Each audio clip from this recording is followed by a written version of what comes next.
big one right there. Two of them. Oh, dude, there's a whole pack of them. That wasn't even the big one either. No. Got him? Look, I guess there's another one with mine. Look at all of A whole them. bunch of them. Oh, that was awesome. They were just huddled out there behind that log, weren't they? Good grief, a whole bunch of them. Golly.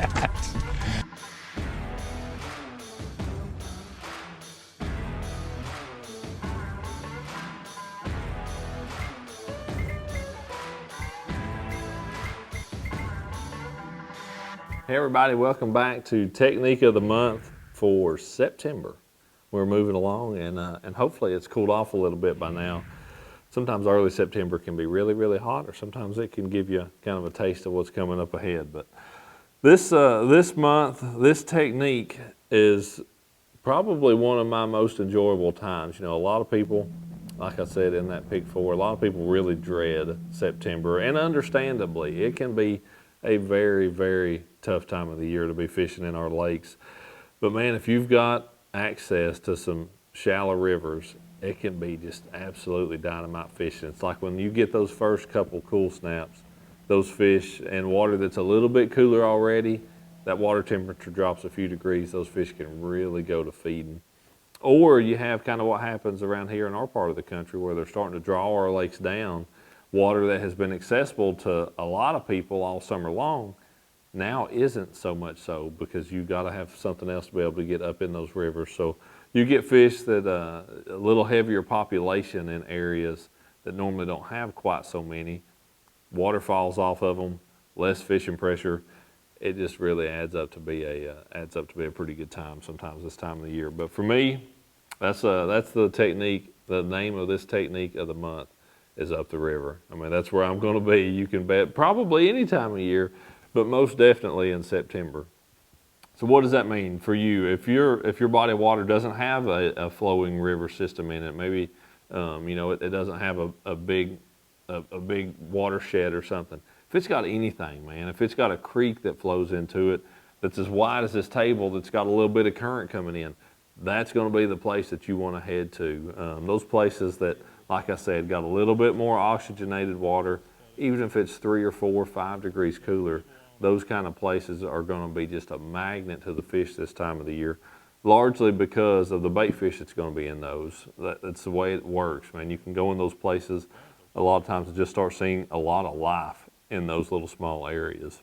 So getting up in the river, up in the current, September, man, that's what it's all about. And I've got a couple different, I've got 3 of the baits out of that pick 4, you know, to really go over this time. I left out the Texas rig worm, but each of these kind of play a little bit different role for me, whether it's the types of places I'm going to throw them or places where they overlap, but one is more in one weather conditions, you know, really versus another. But when I'm thinking about fishing up in those rivers, just kind of in general, I'm looking at a couple different things, okay? The 2 big things I'm gonna look at is gonna be what the clouds or the sky conditions are and what the water conditions are. Those are the 2 biggest factors, whether the water is clear or dirty. We're not gonna go every stage in between, but let's just say we've got clear water or we've got dirty water, we got bright skies, or we've got dark, cloudy skies, you know, kind of one extreme or the other. Here's what's funny and what most people would probably think is very backwards. If I have clear water, bright, sunny skies, I'm not going to flip. I'm not going to throw something that's a bottom bait outside of being out in the middle of the river fishing a shoal. If I'm fishing stuff and I've got places that are shady to fish, I'm going to be fishing a moving bait, most likely a topwater bait or something like a swim bait, something that's a visual bait. And I keep this up near the surface of the water. It's never more than a foot deep. Is it a topwater bait? No, but it's really not getting down very much whatsoever. So let me say all that again. Bright blue skies, clear water, and I'm thinking clear of at least 2 feet of visibility. I'm going to go with a surface or just barely subsurface kind of bait. Now, if I've got bright sunny skies and I've got dirty water, sometimes I'll fish something up high in the water column like that. Sometimes I'm gonna fish something down just a little bit more, you know, a bladed jig, even mix in flipping some at that point in time. If I've got cloudy skies and clear water, I'm typically gonna fish either, again, a vibrating jig or a bottom bait. That just for me, that's when that really seems to do best.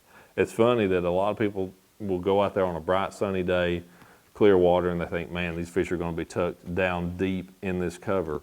They're not wrong. That's where the fish are at. But to get those fish to bite, you actually have to have something up over their head. They're wanting to feed up. They're wanting to feed up towards the surface. And the best way to get them to bite is something that comes up over their head and stays up there. You drop something in, let it fall down past them, you're just not gonna get many of those fish to bite. So that's the single biggest tip I can give you when you're trying to select, you know, what type of bait fits the conditions best. Look at the sky conditions, look at the water conditions. The more visibility, and as their general rule of thumb, the more visibility, the higher you want to keep your bait in the water column. The less visibility, the closer to the bottom you want to keep your bait. There's a general rule of thumb, that would be the one. Again, that little, just hitting on a couple of these other ones, the little bomb crawl, that one for me, rigged on that rugby head, that's going to be my deal for kind of middle of the river fishing. I'll throw it around, you know, around a current seam, down below some shoals, above some shoals, that type of stuff. But the bomb crawl is definitely the one that I'm going to be fishing out in more open water with. The bladed jig, I'll certainly do that as well, especially like I mentioned, dirtier water or cloudy skies. I'll fish this thing anywhere from up under stuff up against the bank, all the way out to the middle of the river.